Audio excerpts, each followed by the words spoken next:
Hello and welcome to the One Home Service podcast. I'm your host, Todd Patton, and let me tell you, I got somebody special in the Sprinter today, and this was fate, I think, that brought me here because, as you know, we're building one home and we want the best in the business, and I have that in front of me now, and that is Perla Lichi, the one and only. Perla, so good to have you here. I'm so glad we met. Oh my God. I love the name One, and the one home and the one and only because here I am. You are the one.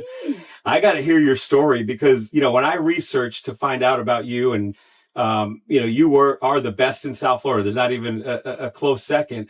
But this is going on now. You've been doing this for 40 years. So I want to tell you, you take me back to the beginning of. Wait. Hold on a minute here. You want to hear my story? Yes. How long is this show? Hold on. If anything, we're going to do episode 2, 3, 4. Okay. Yeah, maybe we'll get started on the first part. A few seasons here, more than the 4 seasons, but you need quite a bit to hear the story. But where should I begin? Okay, so 40 years and going. Yeah, I started early though. I started when I was 3, so don't do the math. Everybody cracks up when I say 40 years in the biz. It's amazing. Yeah. And I love what I do. Well, your style is unbelievable. I mean, just your showroom alone, just getting that.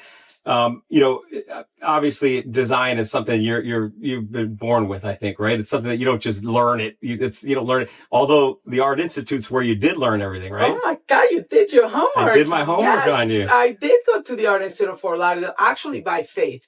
Because everybody does ask me, Perla, why did you choose interior design? And I'm like, well, it chose me. It really did. It chose me. It was destiny, like you said, by faith. And I love it, every minute of it. That's great. Now, if you could give me, and I know it's hard to do this, but in the podcast, if you can give me a 1-minute recap of how did you build the business? Obviously you graduated Art Institute. Was it always in South Florida? And then I know you've done projects all over the world. South Florida is definitely my base. I've been all over the world. I mean, I got a lot of mileage. Oh my God, if you saw my passport, it was like fat, thick, lots of pages. I'm loving every minute of it. I've seen all the cultures there is to be. And you know what? No matter what, there's only 12 signs. And I can't wait to tell you about that one. We'll talk about the signs later. That's a whole other podcast.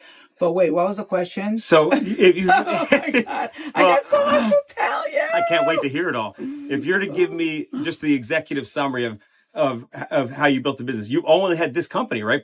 It started out, and Perla Lichi now is a brand itself. I mean, that is the name. I've heard people say online, I've read some stuff and people say, oh, this is the Perla Lichi style. Like you've built a brand. Yes, actually. How cool. Yeah, there's, oh my God, that's so Perla Lichi. And I'm like, yeah, it's so Perla Lichi. Oh, like the word gaudy? When people say, oh, that's so gaudy. Well, you know where the word gaudy came from, right? Oh, well, did you ever go to Barcelona? Yes. Did you ever see Antonio Gaudi's magnificent architecture? Is that where it came from? Yes, that magnificent architecture. I mean, he's built... Gaudi style it actually became an adjective. So now the Perla Lichi style became an adjective. So Perla Lichi. You know why? Why? Because I can't do boring. That's it. I can't do boring. Let's talk about that. Are you bored yet? I got something else to tell you about. I can't do boring. That's kind of like the Decor Diva thing, which is another story that comes along with the Perla Lichi brand, the Decor Diva. And we are going to get into the Decor Diva because that's a show. I mean, you're building something new with that. Let's talk about really quick the not boring. Is that something that was recent, or have you had that? And I know you haven't been ever boring, but is that something, that tagline that we're not boring, or is that something you've No, always? we're not. You're not boring either. I'm having fun. Oh, honey, I'm having I fun love with it. you. You're fun. I love. So you're a fire sign like me. That's a Yes. whole other story. That's a whole other podcast too. The Is that- astrology, that's because the- astrology. I mean, I can go on. That's and on. Sagittarius, right? Yeah, Aries, Sag, or the elements. Guys, we're going to be busy. You guys better stay tuned. We got stuff for you. We got content. We're going to have a lot. So anyways, yeah, the core diva is interesting because back in the 90s, when there was like no Instagram, no podcast, none of that, there was this thing called the newspaper, back in the dark ages when people used to read this big paper, and it was a syndicated column called the Decor Diva, where people used to actually send letters in the mail asking design questions. And the Decor Diva, moi, You Perla did this back in the Lichi. 90s? You had your own. The Decor Diva is a trademark. So do you name. have a copy of that newspaper? Oh, I still have So them, we're going to yes. post that. We're going to put that I'll up. send you copies cool. of those. I have some of the newspaper clips. And you would you would answer the questions that they have. Like yes, I mean, I used to get really cool questions like, Dear Abby newspaper. Yeah, that's what I was just thinking. It used to be like that. Dear Decor Diva, if I'm sitting in my living room and I have a door facing the bathroom and I'm looking at the toilet, what design solution do I have? So I used to answer without seeing anything. Just obviously, no, I had to imagine it. So I would send them like a photo and we would post it on the newspaper. It was 50 syndicated newspapers at the time. We were in the San Juan Star in Puerto Rico. I don't know, another newspaper like in Ohio, different newspapers. And we would do an actual photo of one of my projects as an example. Did that help you grow your business? We did. We got a lot of interesting. That's smart marketing. I mean, that's like PR. Did you hire a company, or was it you that did? No, well, it was me. Obviously, answered them with humor because I can't. And people love it. They want more. Yeah, they did, and I had some good writers with me, obviously, but it was my answers, and obviously someone editing it. You got to edit it. Sure. And because my language is Spanish. That's my first language. And, it's not like I'm going to answer them in Spanish. They didn't have the Google Translator yet. Oh, my God. So much technology nowadays. Now I could just say it once and it can come in different languages, right? Isn't it wild? I was, on a side note, I was doing a video. I was recording for people that signed up for the app, like a welcome. So if you sign up for the app, you get an email. It's a video of me going, congratulations. Here's a quick run. But I'm looking down the whole time on the video. And I sent it to a buddy of mine. He goes, you can't put that out there. He goes, it looks horrible because as I'm reading. So I was reading that I couldn't memorize it. So I was reading what I was put. It just looked bad. Why? So just because I was looking because I was trying to read it and I was like down like this, but the camera was up here. Oh, that's funny. Looked horrible. So I took it and I Googled, I searched, turns out the software I use to edit all these videos, it's called Riverside, has a tool where I upload that video of me looking down. AI takes my eyes and looks straight at the camera. Amazing. So now I have that same video. I didn't have to record it. I just uploaded it and it took my eyes and AI made it like I'm looking at the camera. So well, there you go. Technology is amazing. That's what's happening. Well, back in the day, that's what used to be a newspaper column. That's where the Decor Diva name came from. And now, no need for newspaper. Guess what? It's going to be on your television and you could see it on Amazon. You could see it on the YouTube. It could be, I can't wait to hear it. So you took that same concept of that Dear Abby model of people, homeowners or residents ask questions. You answer them. Now you're taking that model, but that was with the newspaper and you're making a YouTube show. Well, kind of, sort of, kind of. I pretty much took the name the Decor Diva, which is the brand, It's really my everyday life. It's me with my team, the design projects that we're doing, and we're showing the viewers what happens on my everyday life where we take a project. For example, a lady that comes up to me and says, Perla, I'll give you one word, Versace. She wants her whole house remodeled with a theme Versace, and it shows from the beginning, the design process, how we make it happen. And up to the last minute when it just is over and done with and you see the final product and what we go through, how we come out with the solutions, the design. So this is just one episode. And the chaos you experience, right? Yeah, well, hello. It's our organized chaos and how much fun we have, because obviously we can't do boring because it's all fun and it's a passionate thing. You know, when you're designing, when you're doing something you love and you're passionate about it, like I always say, it's not the final destination. It's the whole journey and the process of getting everything done until you get to the final destination. It's getting it happen. And that's what you're documenting, is that whole journey of which I love. And then is it specific? Because obviously I would imagine you'd have to get permission for people if you're going to film their house. Absolutely. You see that each home that we're presenting right now, we have 6 episodes ready to go. 6 episodes will be so each episode is a different, no, it's not a different house, it's one house. Each episode shows the process, how the design concepts happen, how we're working with the team, and then me showing the actual home. Sometimes we show the before and after. You get some testimonies for the client, what they say, how we work with them, blah blah blah, yada yada yada. You see, some of the sketches, how we sketch that. It just shows, you know what? When we did the preview and some of the sizzles, people were like, oh, wow, design. So listen, what the Decor Diva is about? It's about creative design solutions of interior design. It could be a small, just like what the Decor Diva did in the newspaper. You take a small design problem, the Decor Diva takes it and gives you a very creative and unique design solution. And you have fun while you're at it, because I can't do boring, baby. That's what we do. You are too much. I love it. I love it.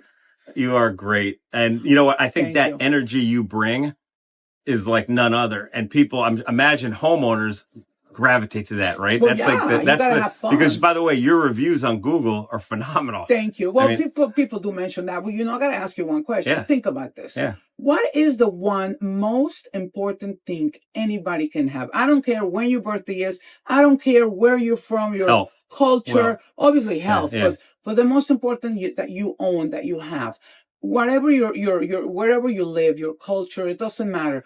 What is the one most important thing that you own? Your home. Of course. Yeah, you come home, you walk in, you're like, Your home is the most personal and important thing. So if you cannot relate and get along and connect, I'm going to use the word connect with that one person, the interior designer. And if that interior designer that is selecting your materials, that is putting together your space, your design, the energy in your home, the space planning, and every detail for your home, if you don't connect with that person, helping you make those personal selection, details, and decisions with the proper energy and balance, don't you think that's important? That's everything. And I can't wait to watch that episode, because when you sit down with a person, if it's an individual or family, whoever it is, you're asking them questions about like, hey, what do you guys like? What hobbies do you have? Right? I mean, you want to know everything, right? I'd imagine. Absolutely. And a lot of the times I don't even ask. I just watch. I listen. I listen 10 times more than I speak. Like right now I'm talking because, hello, it's a podcast. Let me get my airtime here. Hello, I'm getting my airtime. So I'm doing my thing. But when I'm with a client, I'm listening, I'm watching body language, I'm paying attention, whoever I'm sitting with. Of course, I will ask some questions like, when's your birthday, here and there, because I know their energy, taking notes. So you use the energy. Let's talk about that for a little bit. The astrology have you always had that as part of your design? Listen, I'm not going to tell you your future with the astrology because I'm not here to tell you that, but the astrology to me is a tool. Mm-hmm.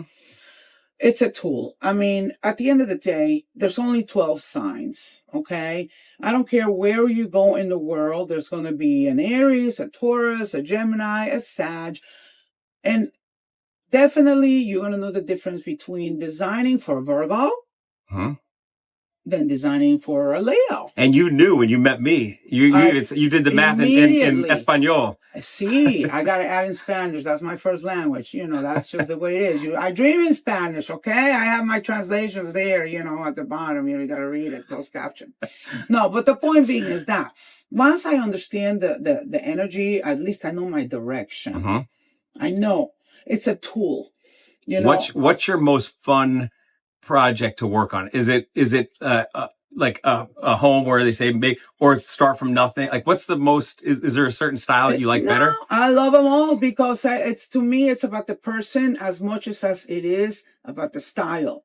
Now you're not boring. We know that. But what if you get what if you get somebody who is? What if you get a customer who is very like plain? Oh, not when they meet me. No, I'm kidding. I'm kidding.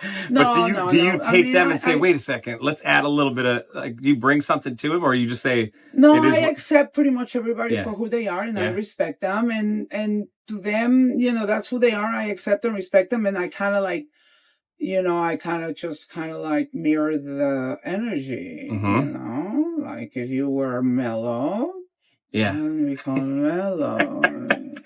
Like, you know, you just gotta kind of like mellow down. Otherwise, you're gonna be, you know. And if somebody is hyped up, you gotta kind of like, you know, you level to that energy, you know. And then there's always something in between. And somebody is, you know, there's always a balance, you know. You can't be somebody like this, and all of a sudden you go like, because they're gonna be running away too. You know, you gotta kind of like. You got like a chameleon almost. Kind of like people call me that, a chameleon. Yeah. And that's what people like. They feel that comfort level because you don't want to, you know, feel like you're boring. Hell, I don't want that. Or you don't want to also scare them away. Sure. So that's what a people person is. I'm a people person. I'm a creative person. It's part of my art. Part of my art is being a people person.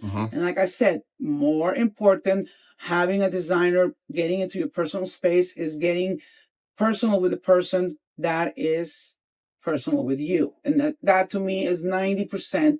If you get along and if you feel comfortable, then you know they're going to give you the right thing for you. That's important. What about backyard, outside space? Is that something? In Florida, I stay inside, honey. You do? I'm teasing.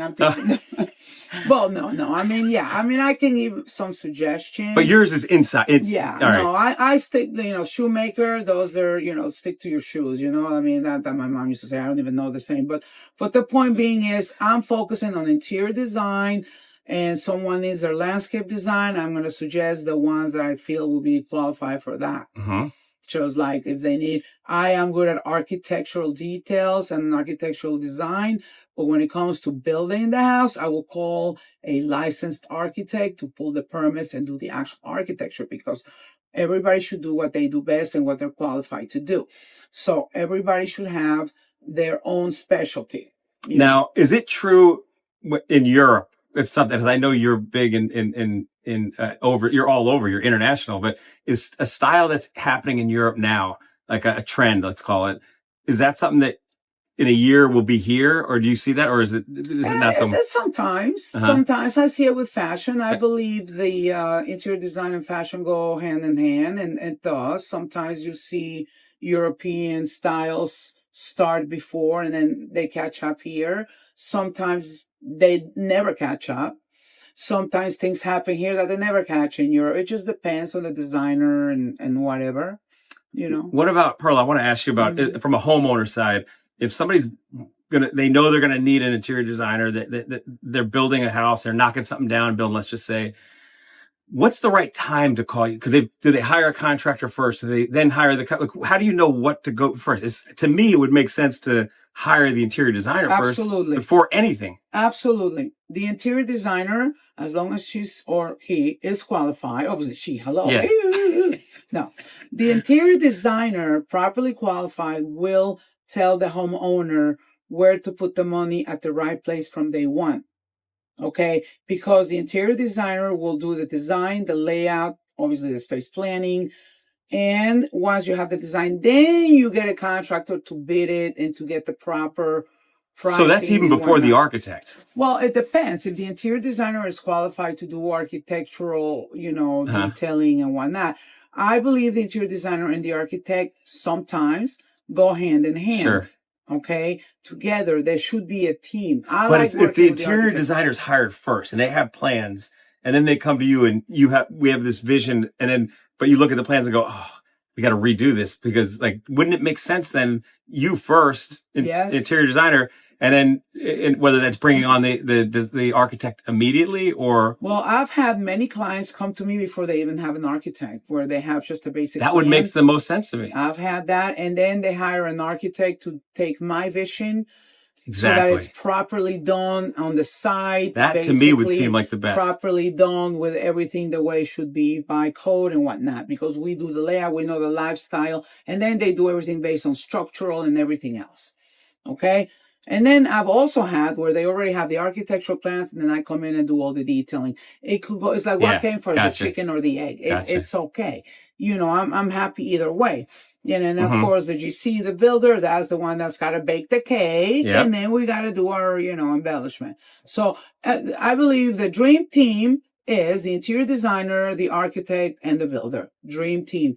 If you're going to build a custom home, get all three together. And all three of them have connections and subs, and they know where to go with everything, right? Correct. So whether it's a pool or landscape, you mentioned outdoor landscaping when we spoke earlier. Yes. You have all those connections, so you'll know based on that. Absolutely. That's good stuff. And I've had projects, for the most part, the bigger projects, where is the custom homes, where I am pretty much, after the architect gives the basic plan, I am actually leading the builder, and I go to the job site every week, and I'm sitting with all the craftsmen of the builder, showing them where all the drywall details, all the ceiling details, and I'm the one. I end up being the orchestra director, and here I am wearing my hot pink boots and all my outfits, like the core diva, with all the workmen, and they're all following me, and I'm going like this, orchestra directing, and I got white schmutz all over me, and I don't have a problem with it, because it comes with territory. Yeah. And I stand out like a sore thumb. But you know what? I sketch stuff on the walls, no problema, baby.